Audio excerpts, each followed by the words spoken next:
Hi, and welcome to episode 8 of Science, Rock and Life. I'm Bevan, and this is...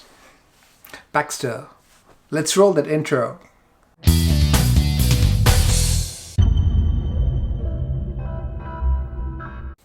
Welcome back. Uh, Welcome to our 8th episode. So we've come quite a long way. It's just kind of like first season if you're watching something on Netflix similar to that. And yeah, we still have very few subscribers. And I don't know how the YouTube's algorithm is working, but it's not really pushing our podcast to the masses. So, yeah. I remember when TV shows used to be on TV instead of online, Yeah, seasons used to be longer. They used to be like 23, 25 episodes, something like that. that's right. Yeah. And, but like, the interesting thing is, at that point, I used to be like, oh, I wish the season could go longer. But now when I'm watching something on Netflix or Amazon, I'm thinking, I just want this thing to be over quickly. And this is the thing I've always kind of like hated, I suppose, ever since Netflix came along. I'm just pretty happy to just go and watch a movie, but when it's a series, I just feel like there's just too much to go on and on and on, even though it's about 6 to 8 episodes long. So yeah.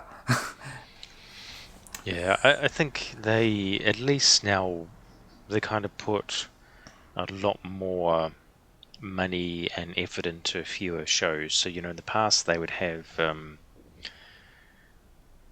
some like real cheap episodes. So they'd call them like bottle episodes. Oh, really? So they like were running out of money for the season, or they wanted to save money for a more expensive episode with like special effects or something. Yes. So they'd do these bottle episodes, and they would be, and like every series has them, and there would be just like one or two or three of the main cast, and only in like one room or two rooms or something like that. So they didn't have to go on location. They didn't have to have multiple camera crews and stuff like that. So yeah, they'd always do these ones that were trying to save money, and Yeah. sometimes Interesting. they turned out to be terrible. Sometimes they turned out to be really good. So and sometimes Okay. people don't agree. So did you ever see that Yeah. that show Breaking Bad? No, I never. Okay, so the main premise is this high school chemistry teacher gets cancer, and to pay for his treatment, he starts cooking methamphetamine pea, right? Okay. But they had one of these episodes, The Fly, which was the whole thing was in one room in their kind of like basement lab where they cooked up the meth. And it was all about this fly, this fly that was like buzzing around, and Huh. he was trying to catch it. That was the whole episode. Um, but so one people hated it because it was like like there's no action or anything. It was literally this guy just trying to catch this fly for like 30 minutes or whatever. Yeah. But at the other side, it was quite oddly well done in his kind of like almost descent into madness, as he just like forgot everything else he was supposed to do and just like focused on getting this fly. Um, yeah, so bottle episodes. Yep. You don't really Bottle get those anymore episodes. because they're like so planned out with their budget and stuff like this. And you say Huh. they've only got 6 to 10 episodes. Yeah. Interesting. I've never heard of that term before, bottle episodes. But come to think about it, I now vaguely recall and subconsciously, I guess I was observing this, and I'm not making this up. I really was subconsciously observing that, oh, okay, well, there are certain episodes in a season. This is like back in the TV days that I was like, huh, it seems to be such a simple episode. And I guess that's what it was. Yep. Yeah. If you go back now and if you ever rewatch a series, they'll stick out. Yeah. Well, I've almost finished watching Fear Factor.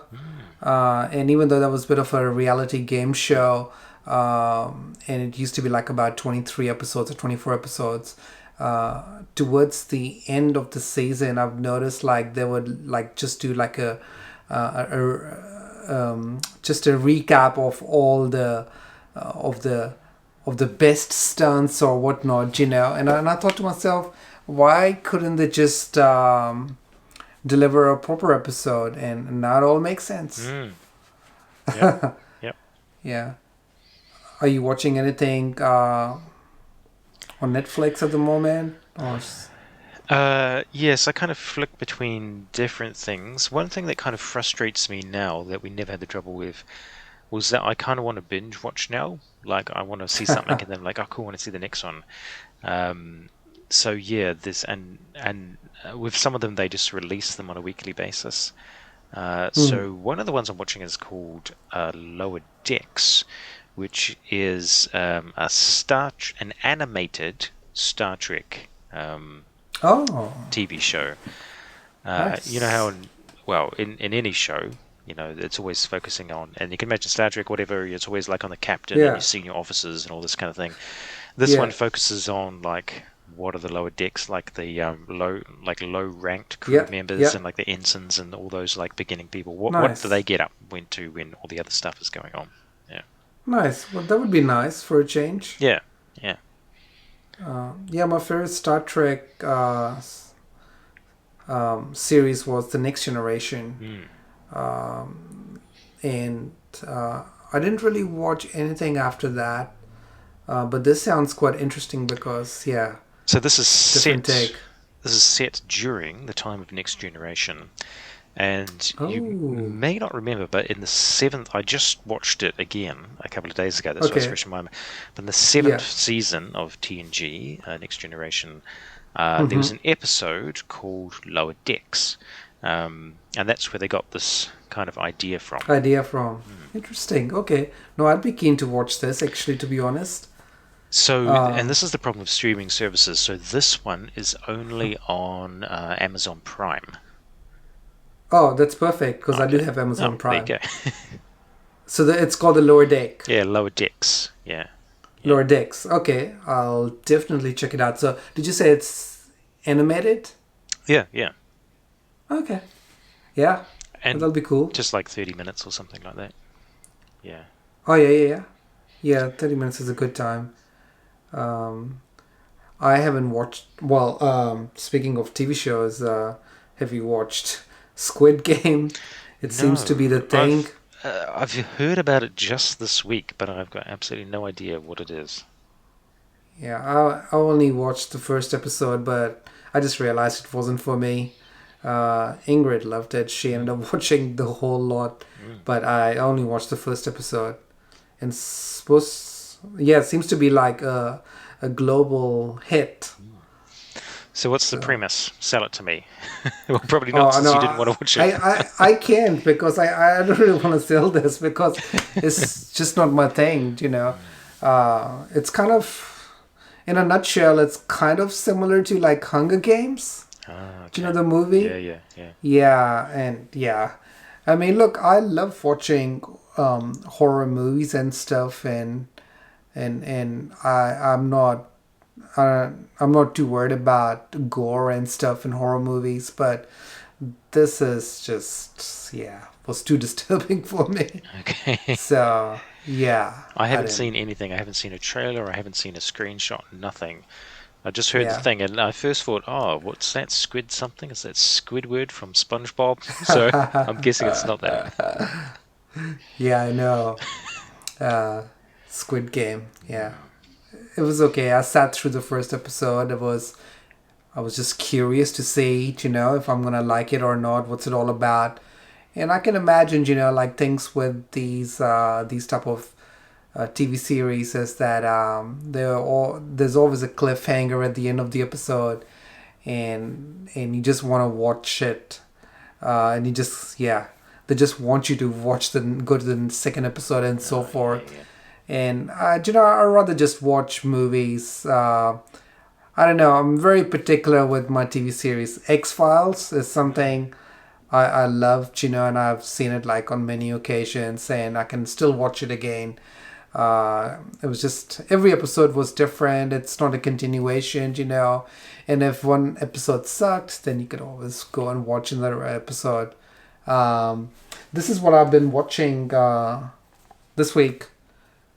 All the James Bond Oh, right. movies now. Yep, yep. So I'm up to Skyfall now. I've watched Casino Royale and then Quantum. Uh, what was it called? Quantum something.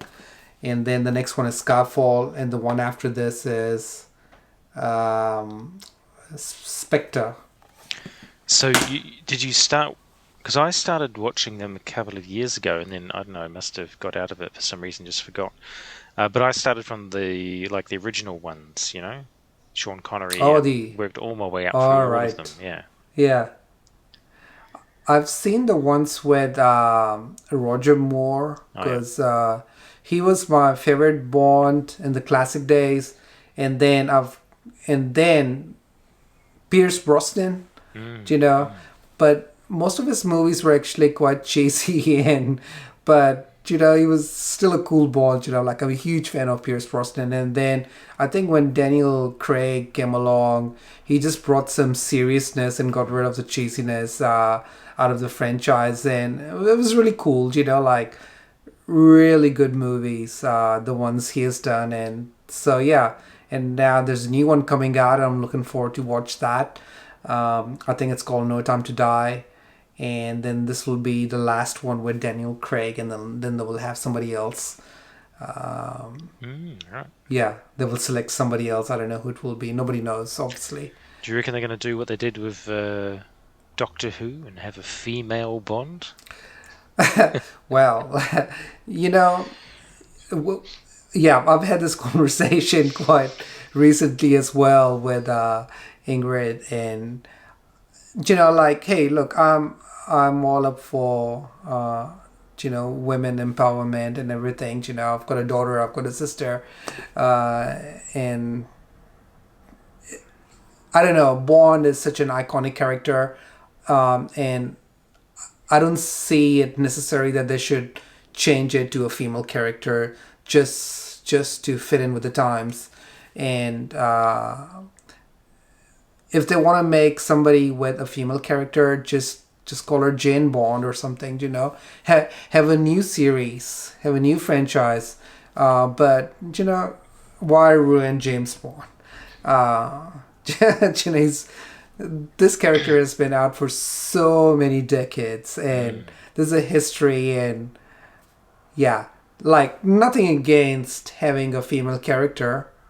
I mean, I'm a huge fan of Marvel movies, and they've got characters like Captain Marvel, and Black Widow, and you name it. And those are great, strong characters, and I love them. They're great. But I think Bond is just so different. It's kind of like you're pushing the social what's boundaries and saying no. But this is this is the flavor of the month in our society. So now we have to push it onto everything. And yeah, and I would have said the same thing if James Bond or hypothetical Jane Bond was the original character from decades ago, and now they would have decided to introduce a male character. I would have said, no, don't do that, because this is iconic. Don't do it. Create a new character in a new franchise under a different name or something. Yeah, I feel like yeah, they probably do it if they kind of like run out of ideas for shows or something. But yeah, yeah, I don't think Yeah, it's necessary. yeah, Get some better writers. exactly. A few And years ago, I actually read that Hollywood was running out of ideas, and mm, they were turning towards South Korea to get inspiration for movies and stuff and ideas. And it's interesting, like, it just goes to sense, like, I don't know, South Korea is doing something so different that hence the reason why Squid Game is such a huge uh, TV series, oh, is that a because it's South coming Korean from. thing? Is it? Oh yeah, It's a Okay. South Korean thing dubbed in English. Oh, really? Oh, right. Oh yeah, yeah, and there's subtitles as well. Mm, mm, Yeah. hmm. So change of topic. We've got our restrictions lifted off today, Mm. but it's really bizarre because we are now allowed to spend as much time outside of the house. There's no 2 hours limit in Canberra, but main shops, the retail shops, are still closed. Oh, okay. So there's a click and collect, but we can actually go there by making an appointment. So it's a little bit odd, and people are allowed to go to restaurants, but this is the bit I don't get it. Like people are allowed to go to restaurants and then take off their masks and eat, but when it comes down to going to a retail shop, there are certain restrictions, and we need an appointment to go in there. Hmm. So we are allowed to go and spread our germs in restaurants, but not in the What are the retail shops. what are the case numbers like in Canberra? Ooh, these days it's just about going up 50, 40. Mm. So yeah, so the Yeah. case numbers are getting worse. Yeah, we've had like 70, 60, that kind of thing. Wow, Mm. that's amazing. Considering that now majority of the people are vaccinated and It's pretty similar to Australia. Tomorrow there's going to be some like super vaccination day or something like that. They're trying to encourage heaps of oh people to get vaccinated. Doing those, do you remember like telethons on TV when you'd like ring up and mm-hmm. pledge money or whatever, and then celebrity would do something Yeah. stupid? Yeah, they're doing that. I don't know how it's going to work, but yeah, that's what they're doing for tomorrow. I don't know. For me, it's yeah. I was fully vaccinated over a month ago anyway, so. Mm. Well, I think one of the things they can do is offer $100 to everybody who's not vaccinated and say, "Hey, here's $100. Come and get vaccinated." I bet you a lot of people are just gonna go. Um, Yep. Yeah, I reckon that will put some. There'll be different motivators for different people. Like some people, they don't have a problem. They're just like too lazy or can't be bothered or something. So they'll do it, but only if you like drive a bus up to their neighborhood and like yeah. jump in. Mm. Yeah, and some people yeah won't do it unless yeah, you pay them $100 for drop off a slab of beer or something. I don't know. Yeah. Yeah, the New South Wales have just opened their border. They've got a new premier, Mm. and they've just opened the borders, and but they're allowed to come in here, but we're not allowed to go there yet. So, Well, Gladys but was the one who screwed it up for everyone, eh? well, she did, but at the end of the day, she was also a better premier, I think, Mm. than the new dude, who's just a little bit weird. Mm. But anyways, I don't want to get too political because I don't have time for politics, to be honest. Um, there's just so much craziness going on in this world, and I mean, I was just this morning I was thinking about this whole cancel culture, and I don't know, is that a big thing happening in New Zealand right now or not really? I don't know. What do you mean?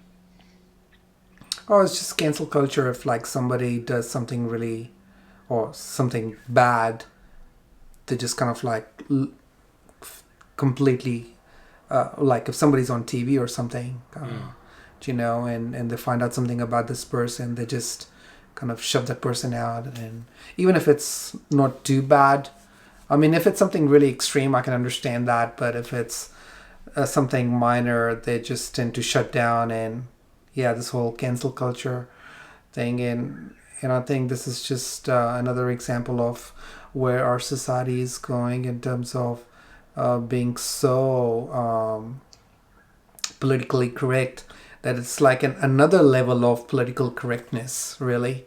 And I just feel it's unnecessary. And when you look at, for example, just this war between the right wing and the left wing politics, everybody's just cranking up to this other level of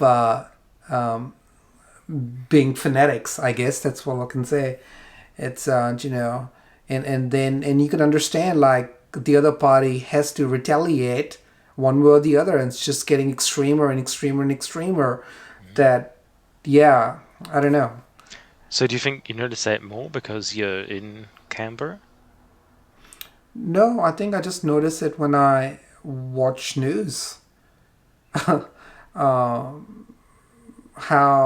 How the world is reacting to certain things, and I get like COVID vaccination is just another one of those things.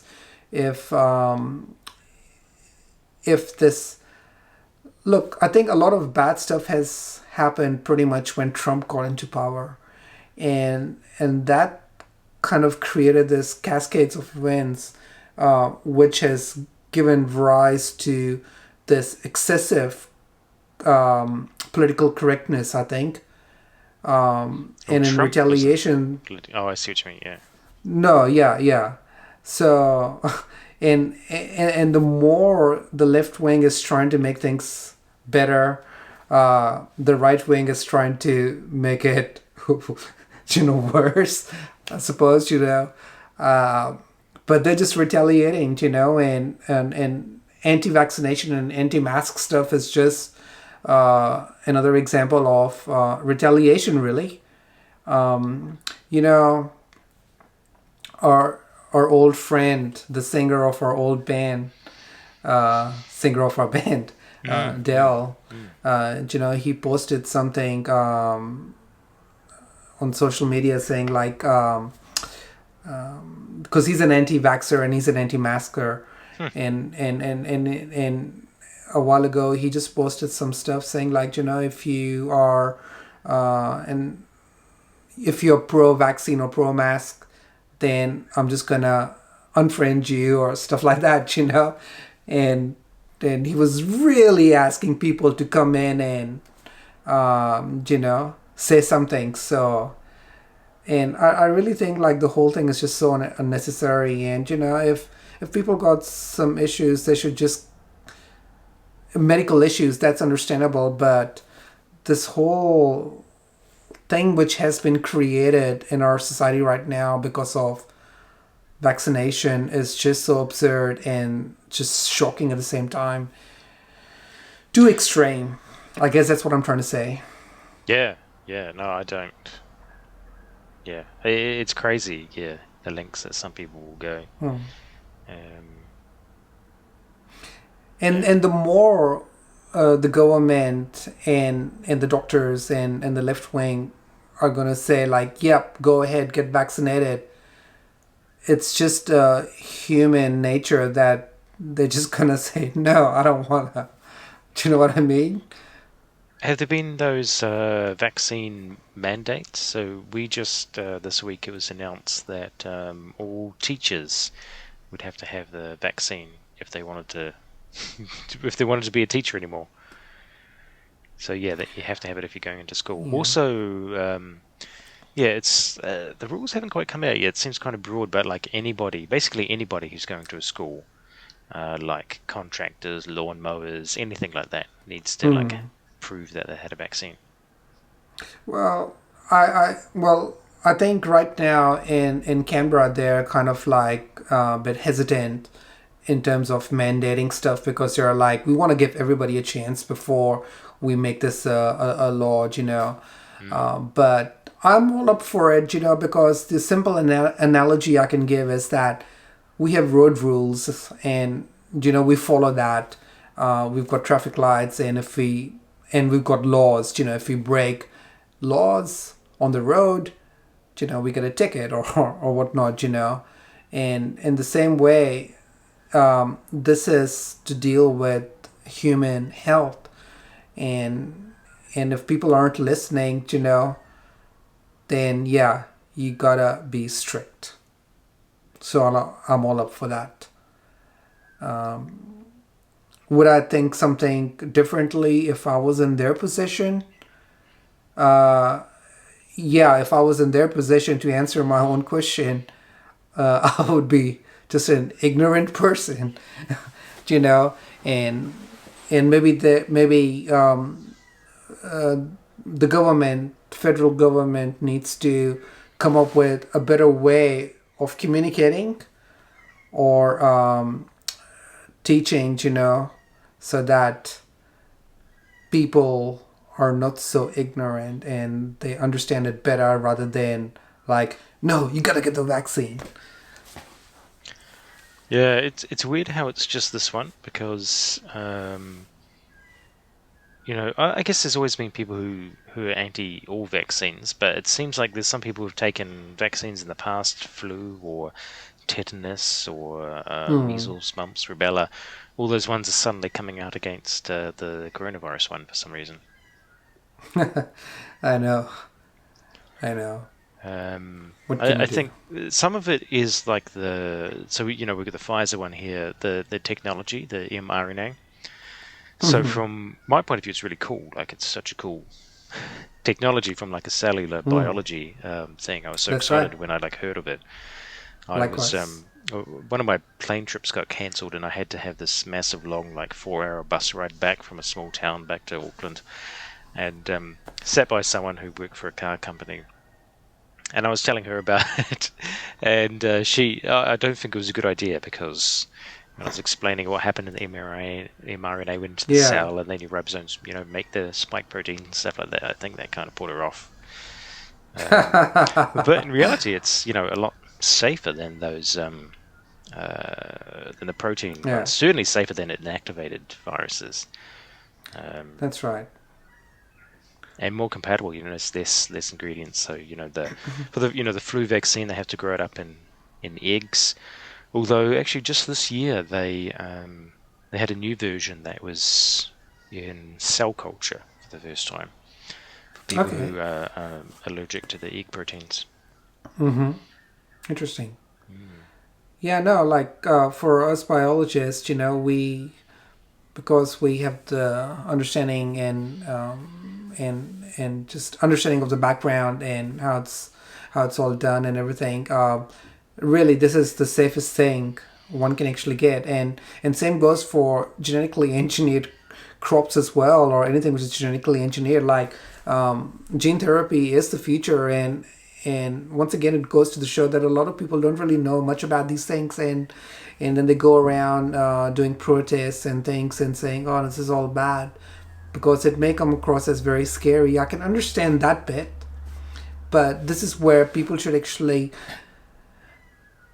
do their research. And by doing the research, I don't mean doing a research on Wikipedia and on Facebook, by going to a library, you know, and trying to pick up a book and read something about it, how things are done. But yeah, look, I think till the end, till the end of the times, this is how it will always be. There will always be a certain group of people who will be opposed to something, and there'll be it's a mixed population we're living in, and this is just how things are, and this is just how things will be, because that's just the human nature, and not only just vaccines and stuff, but just in a lot of other things. I was very naive when I was growing up, and even in my 20s, and even probably I would say like early 30s, that I didn't really think much about what other people were thinking in terms of their opinions and stuff like that. For me, um, I was just very naive, but then my mind and eyes started to open up, and I realized, like, oh wow, no, there's some people who have very strong different opinion to mine. Not that I was actually enforcing my opinion on them, but I guess in my naive self, at the back of my head, I was just thinking, oh no, no, they'll be thinking the same thing what I'm thinking in my head. Mm. But I was just ignorant to that, and yeah, and naive, pretty much. It's actually a really common thing, and and it kind of came out when Trump was the president. He acts the way he does because he believes everybody thinks the same way as him. Like he Oh, thinks really? that everybody's out to screw everyone else, and that's why he has to kind of get in first and do it. Yeah, it's a really interesting perspective. Like if you think about that and you think about Yeah. why people behave in a way, think that they Yeah. think that everyone else thinks the same way. Yeah. Yeah. So yeah, don't be ashamed of like taking a few decades to click onto that because yeah, it's really really common. Yeah. Yeah.